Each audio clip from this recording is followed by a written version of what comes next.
Okay, now that planting's finally done, I got the wet spots down there in the cornfield that I had to plant around. I got beans put in those, if for nothing else, to give me something that I can spray to keep the weeds down. And I got that food plot taken care of. So yesterday I got the drill and the 66 power washed and the drill put away. Still got to get the planter cleaned up, put away, but we need to switch gears and get on to hay. I got chemical ordered yesterday. He was hoping to have it here by Friday. I got stuff that's I should have been spraying 3 weeks ago, but there's a lot of guys around here that there are guys right now that are still trying to get beans planted, that are side dressing corn, are spraying and trying to make hay all at the same time. So at least, thank God, I'm done planting. I guess I got that going for me.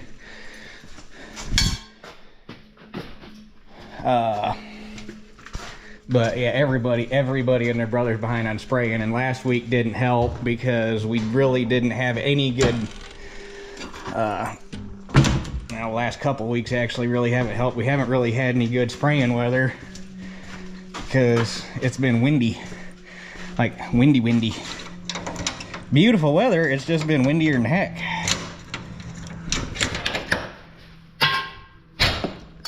And even right now, yeah,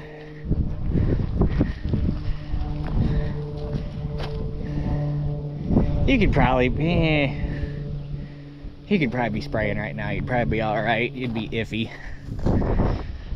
And I got a bean field that I drive past on the way home from work every day, and the way it sits, when I turn onto my road, I could look up the hill and see the field. And when the beans first came up, I was able to see the rows from the road. And yesterday I drove by and looked, and I could kind of see the rows, but I kind of couldn't. So I whipped around and pulled in the field, and I'll be damned, it's a field where I've never really had any mention. I mean, there's been some deer, along the woods and stuff where you'd expect. But for the most part, I've never had a single deer issue in that field. And this time, I bet those beans have been out of the ground for about 2 weeks, and they've got probably at least half the population mowed off already. 12-acre field. So first thing I did this morning was call the DNR about getting a block permit, because my landlord said if I wanted to get rid of them, go for it. So I called up to you call the DNR number, and it automatically redirects you to the office in Lansing, apparently. And then, so a lady up there in the office had to take my information and send it to a field agent, and then they're supposed to get a hold of me, and that was 8:30 this morning, and I still haven't heard back from them. So I guess now we're working at the snail's pace of the government. And, the part about the whole thing, I mean, don't get me wrong, I'm pissed off that the deer, for the 3rd year in a row, have picked a field and decided to turn it into a salad bar. But the part that pisses me off even more than the deer eating the beans is the fact that I, as a farmer, have to get permission from the government to protect my livelihood. As a farmer, what I should be able to do is call up the DNR, mostly for their sake, so that they don't get a bunch of phone calls and have to send officers out. I should be able to call up the DNR, say, hey, my name is so-and-so, I am in so-and-so county, in so-and-so town, and I am having a deer problem at this location. I am going to take care of the deer problem, so if you get any calls from this area, that is me. Click. That should be the extent of what I have to do as a farmer to take care of my crops. But no, we have to get permission from the US government. I'm gonna start getting worked up. I better quit. So there are several things we're gonna do. I was gonna try to cut hay today, but we got a chance of rain tomorrow. So rather than trying to cut hay today, I'm just gonna get things ready. That way I'm not rushing into things. And tomorrow after work, if it's not raining, I'll cut hay tomorrow afternoon. So we got to get the Sycamore put on the 77. I've got new rear tires and rims for the Super 55 I want to get put on this afternoon, which we'll look at those in a minute. And then I want to get the crimper out and take the deflector shield off the back of it, because especially the hayfield at Shelly's mom's, we're going to be looking at some pretty heavy hay, and my hopes are if I take the deflector shield off the crimper and just let it throw it, it'll leave it fluffy and help it dry out a little better, is kind of my thought process.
Alright, that gets the brush hog out of the way. Peter! Peter! Well, lay down right in a oil spot, why don't you? You goof. Okay. This old girl had a fresh oil change. The only thing I don't remember is how much fuel in it, but...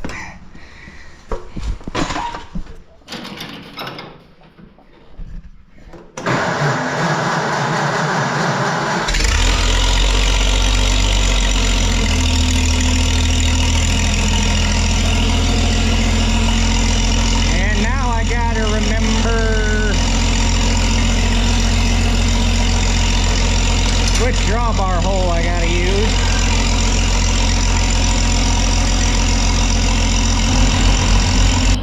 I need to take a Sharpie and put an X next to the hole you gotta use, but that's the one.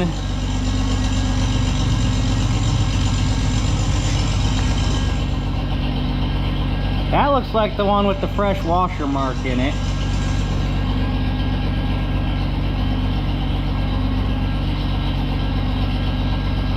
So I guess we're gonna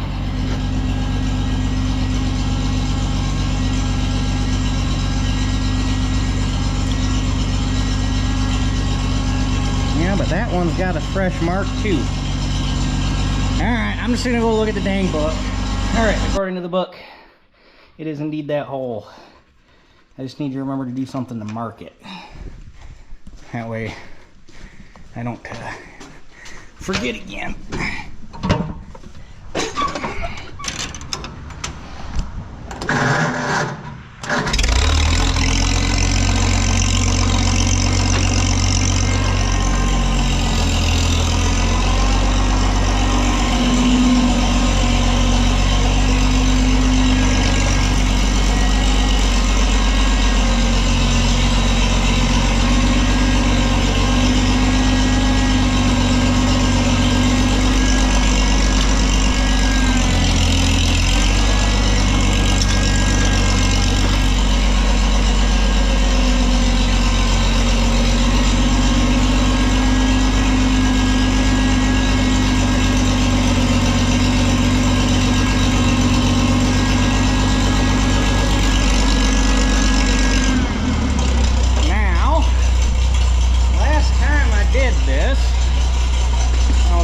Overshoot and then just do this.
and it's not hooked up.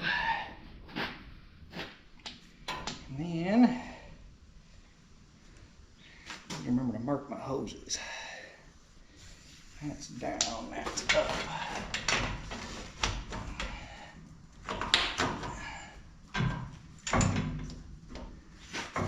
Alright, are we good?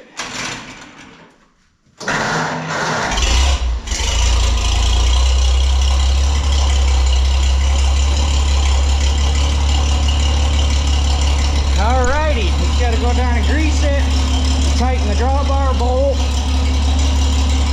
check the fuel in the tractor, and then this outfit's ready to cut hay.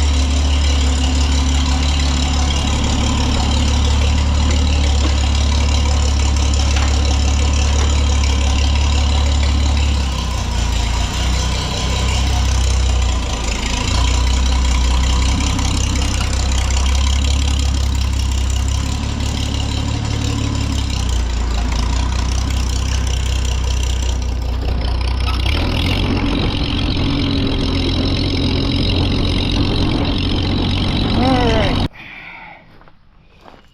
77 in the mower, all ready to go. Tractor's fueled up, mower's greased, so should be ready to rock and roll.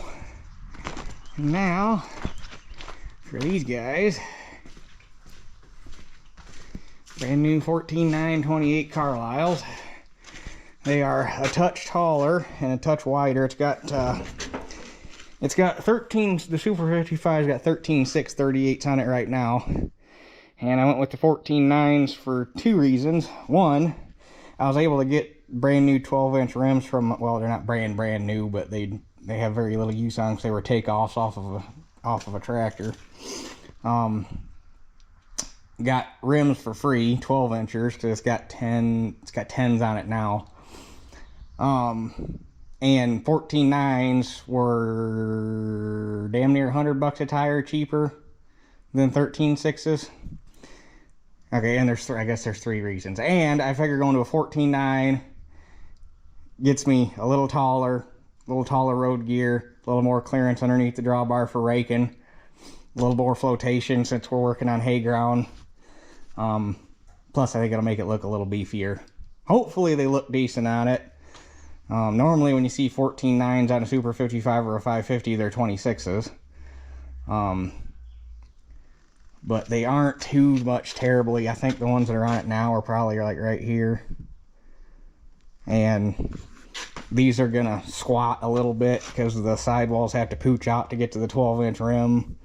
And they're gonna squat once you get the tractor sitting on them. So hopefully they look decent on there. And if they do look decent on there, I'd like to get a little bit bigger front tire for it, or a little bit fatter front tire for it. Just, it wouldn't be factory. It wouldn't even, I don't even think it was a factory option to get wider tires, but I think it'll make it look a little beefier, and for one, and B, a little bit easier on the hay, getting a little wider tire on the front of it. So, because the plans are that this will be the hay raking tractor, so might as well set it up decent for it. Other than tread width, I ain't widening it out to match swath, because nice and skinny makes it easier for moving equipment around the barn, and it fits in places that you can't fit anything wider. So, but get these up to the shop, get the new rims up to the shop, and we'll get these things mounted and go get them on the tractor. All right, these are the rims. Should be the correct Super Series, at least up tonight. I think if I remember right, they changed paint, the shady green in 1956, if I remember right, was what this paint code went up to. So this should be the correct pre-56 green by the paint code. I don't remember what the number was. There was a Martin Senior, I think a Martin Senior number and a there were two different paint codes and I can't remember what they both were. Two different paint code numbers and I can't remember what brand they both were, but they're good Titan rims. So at least they're USA rims. But anyhow, gotta make those go on there without scratching them up too bad. Okay, let's see if I can do this without making too much of a mess out of things.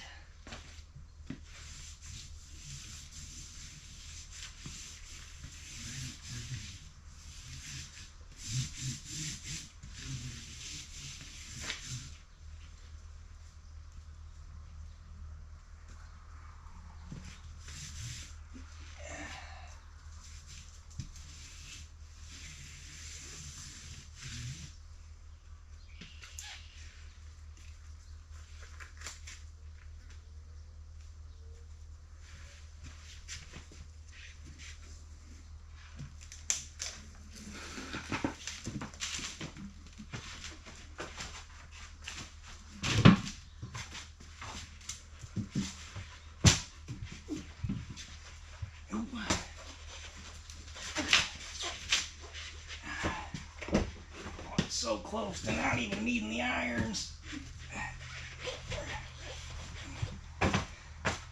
Not quite.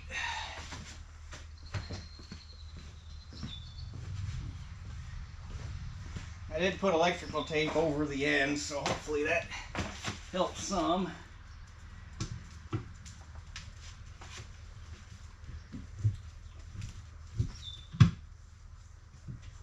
I think there's actually special boots or plastic boots you can buy that slip over the end of these things to help when you're working on painted rims, but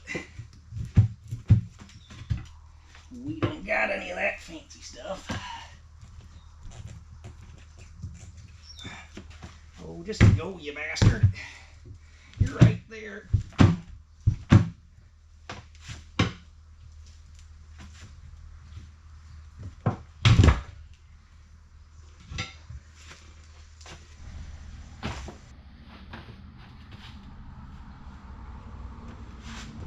Alright, put a little bit of talc in for the tube.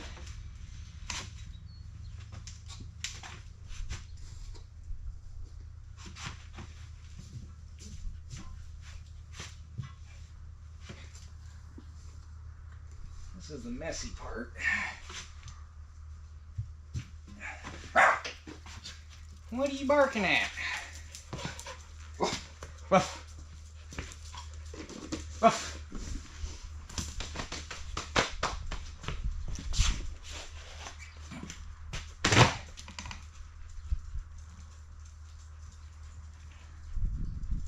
That's interesting.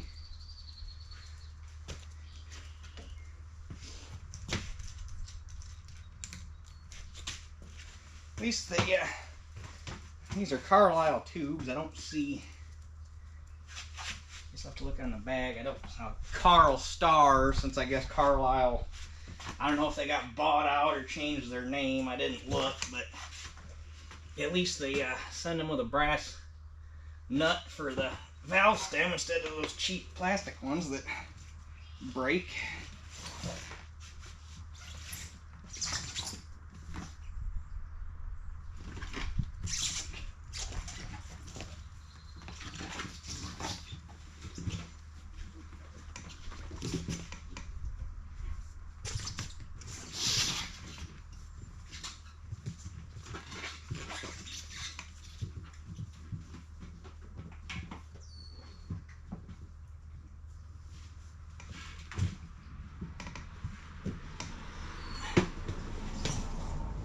Tire up too high.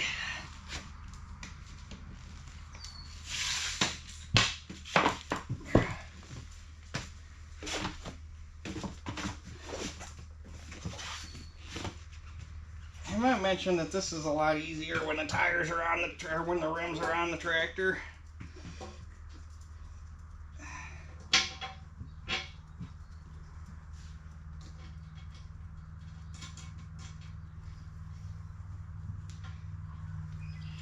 And you actually got gravity on your side instead of fighting against it.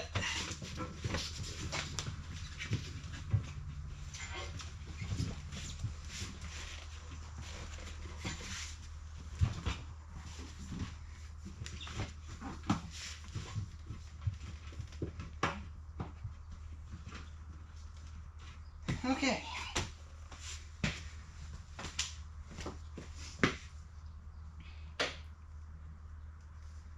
Screw it, I'll just get a new glove.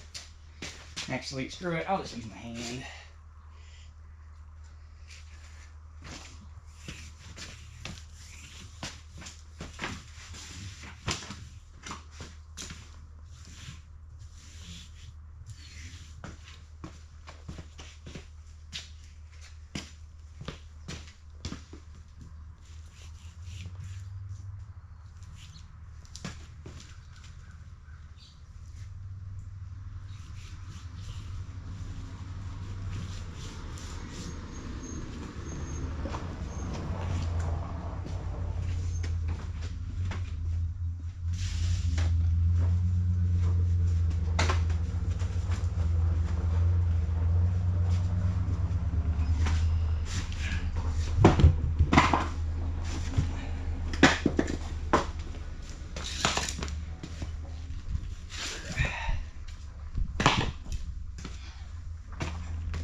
Okay, now, here's my iron.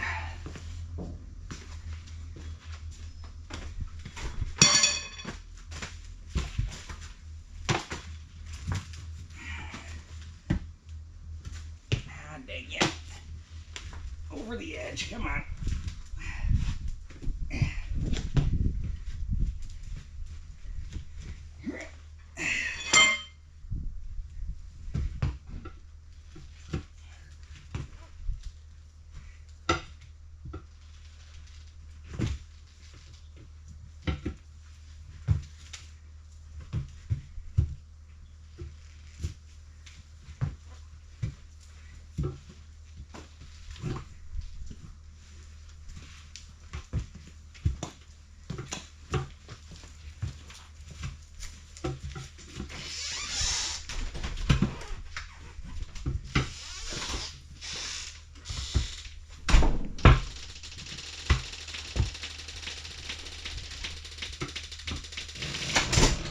Come on, last bite.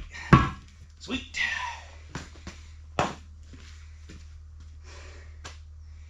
All right. Get your aired up and get the other one done. All right.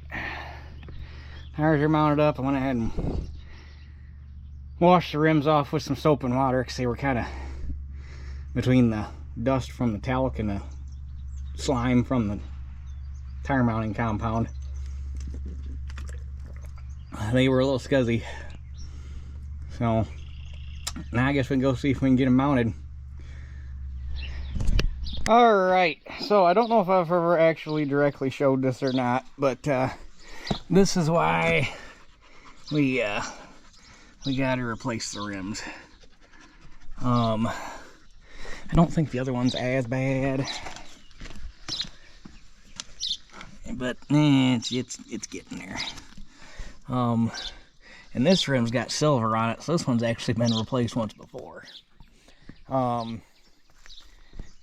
But I probably should have I probably should have pulled the centers and the weights off and had the whole schmear painted. But I also didn't want to turn it into a boat anchor. You know, I almost need a second set of rims and tires to stick on it temporarily so that while stuff's happening, you can still use it. But we can worry about that later. So my hopes are to be able to mount, because the way these rims are set up, they got the loops out. My hopes are, because the offset in these rims is slightly different, to be able to mount them the other way with the loops in is kind of my hope. So let me get some tools around, and Dad was going to come over and help. So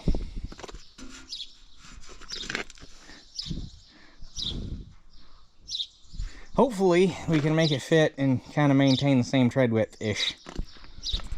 Alright, we're going to start with the side with the least screwed up rim. That way, if for some unforeseen reason we can't get this project done tonight, we can throw the rim back on. What in the name of all that is holy is that sound? No idea what that was, but it sounds like metal crunching.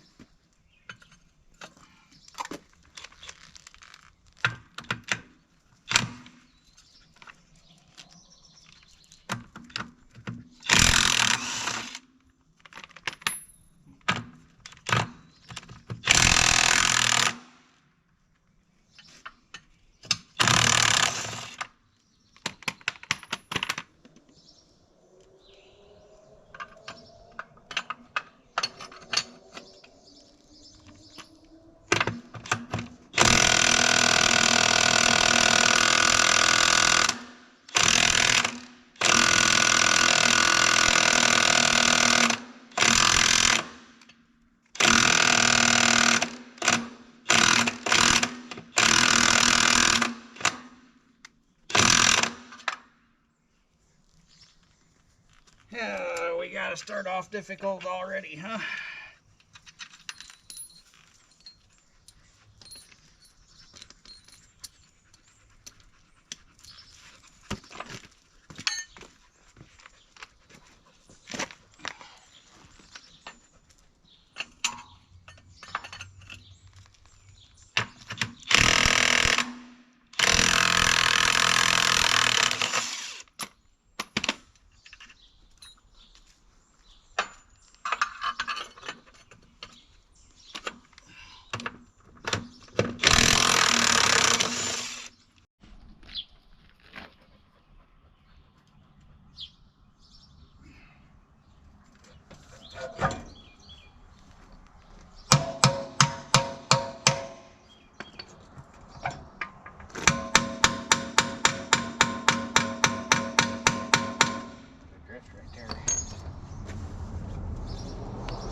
Want to run that, I could probably get that weight. I don't weigh that terribly much. Maybe it's off the hand actually.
Well, on one hand, it was like putting a new chandelier in a haunted house.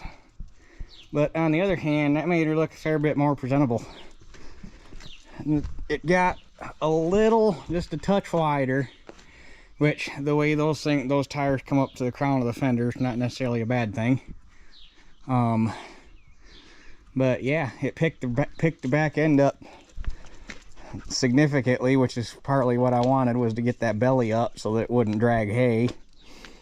Which now that's definitely not going to be a problem. It is nosediving a little bit now, but I want to measure.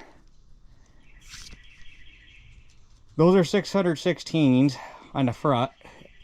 I want to measure how tall 750 15s are on front of the 1800 and see if a 750 18 would fit and be taller to level it back out.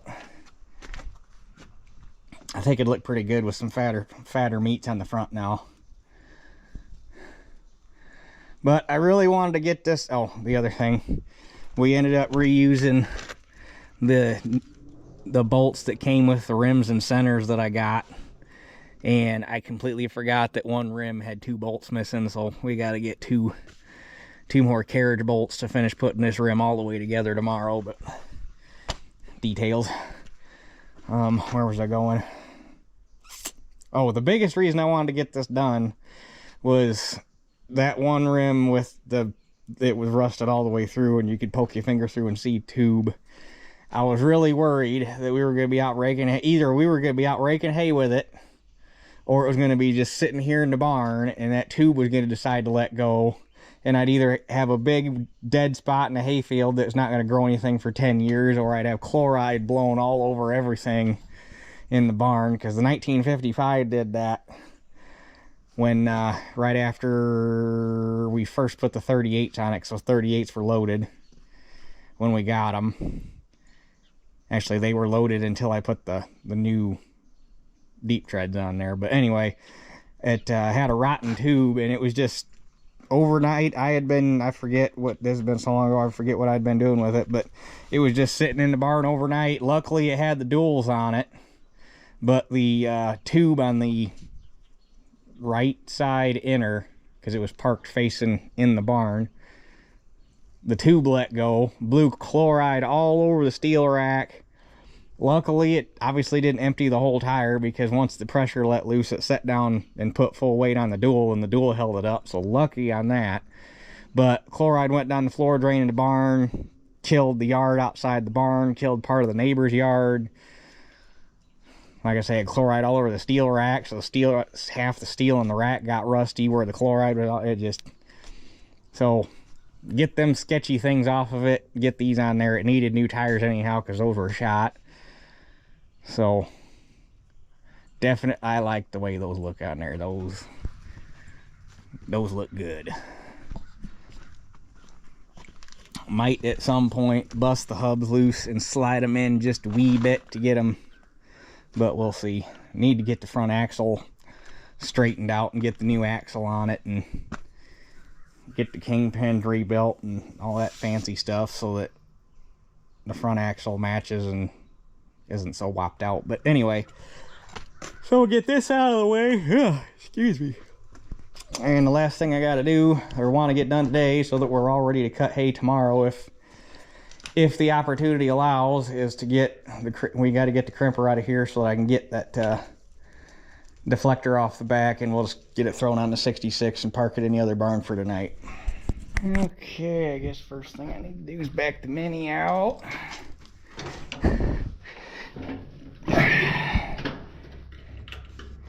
This little tractor gets the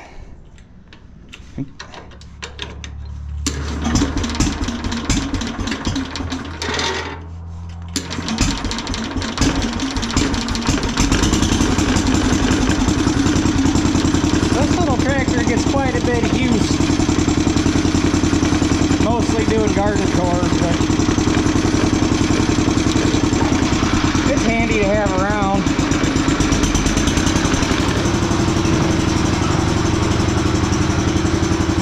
And the wagon was a nice addition too.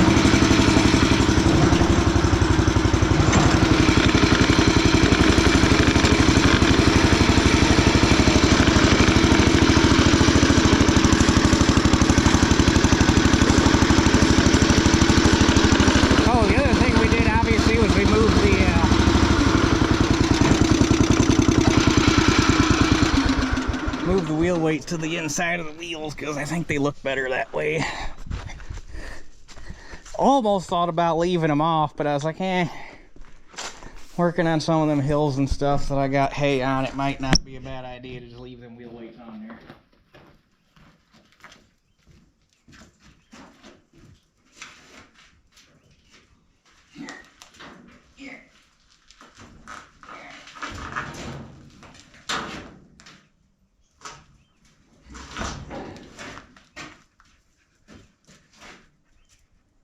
I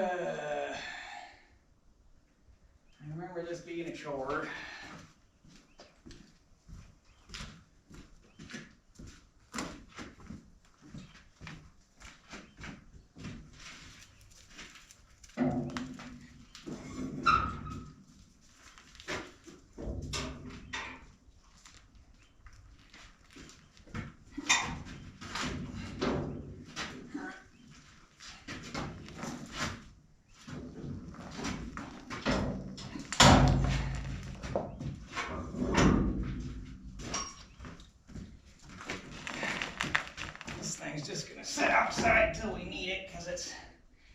kind of a pain to get it in and out of here.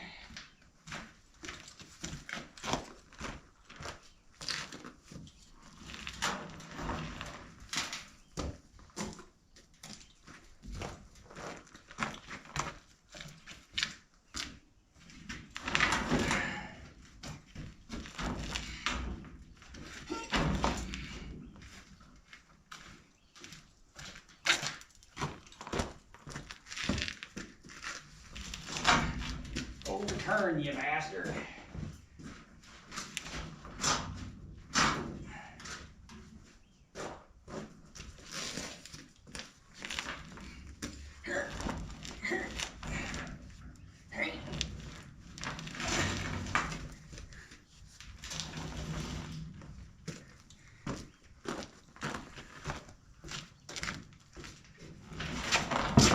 There we go.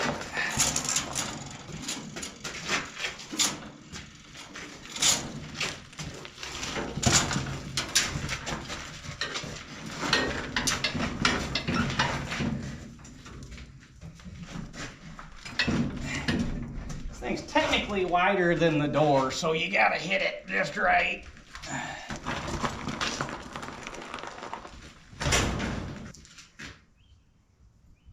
You can pull this around.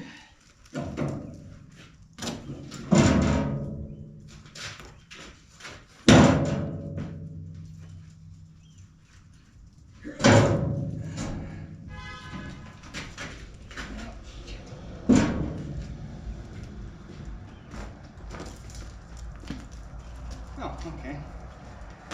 Heard a car honk, thought Lily was in the road, but she was back here doing something, so. She's getting better. She's just still not there yet. One thing she's taught me about Aussies, they are some stubborn little assholes. Aren't you? Yeah.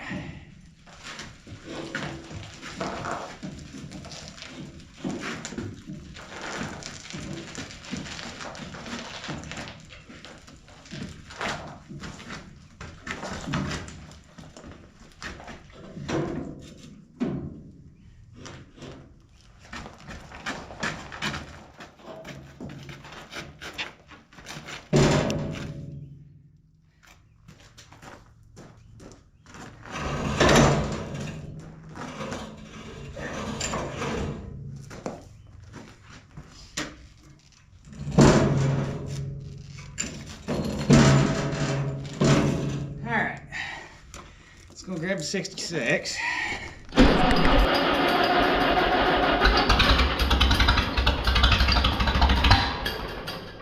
Really?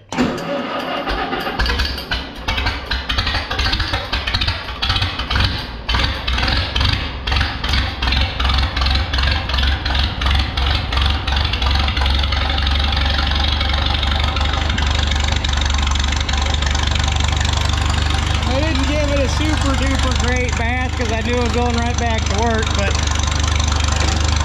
I got most of the mud off of it.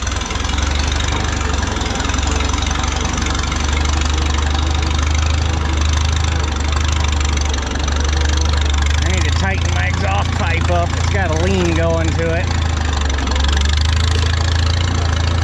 Ever since I did the head on it, I don't know if the manifold sits a little different or what, but it doesn't fit quite right.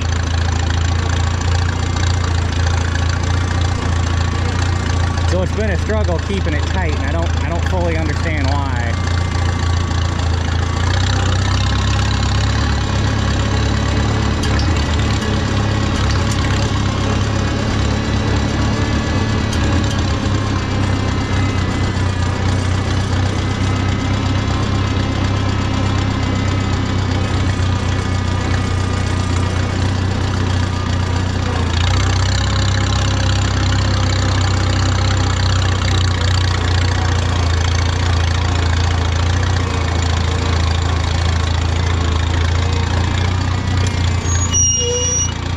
Once I finally find the time to split the Super 55 and get the PTO and stuff fixed, this will be that thing's job too, but You gotta find the time to split the tractor and get the PTO and all that stuff fixed.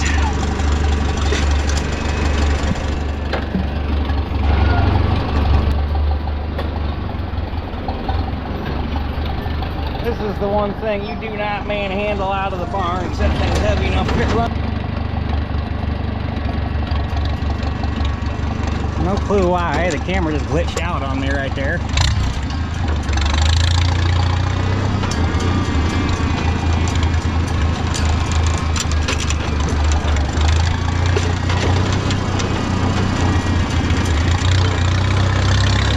this thing up next to the tool shed, so I don't gotta carry stuff as far.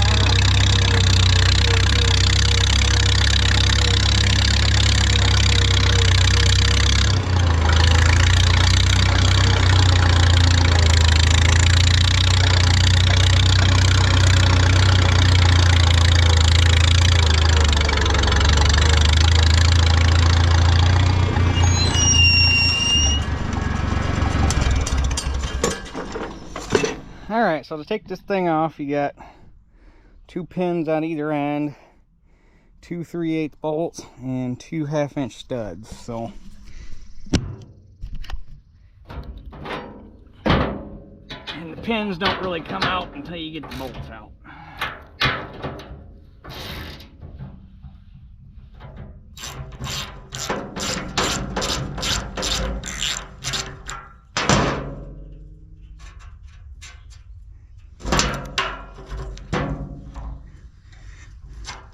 I wish I could find the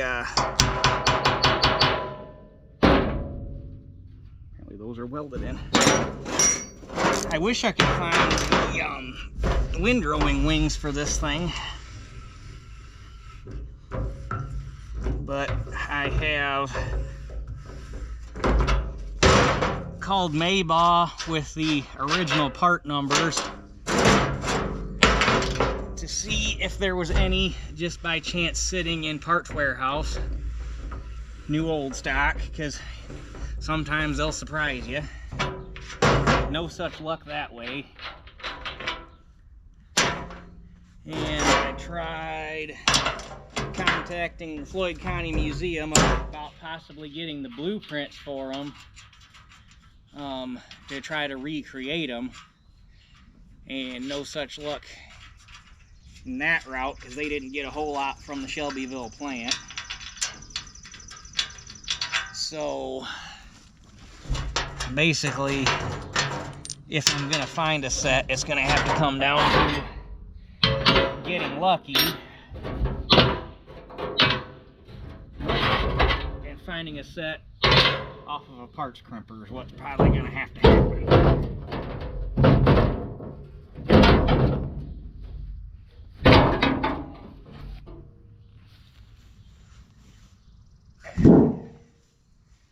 So, but like I say, my thoughts in doing this, because if you're on the windrowing wings, there is no, you got wings and it throws up and then the wings deflect it down into the center or off to one side or however you set the wings.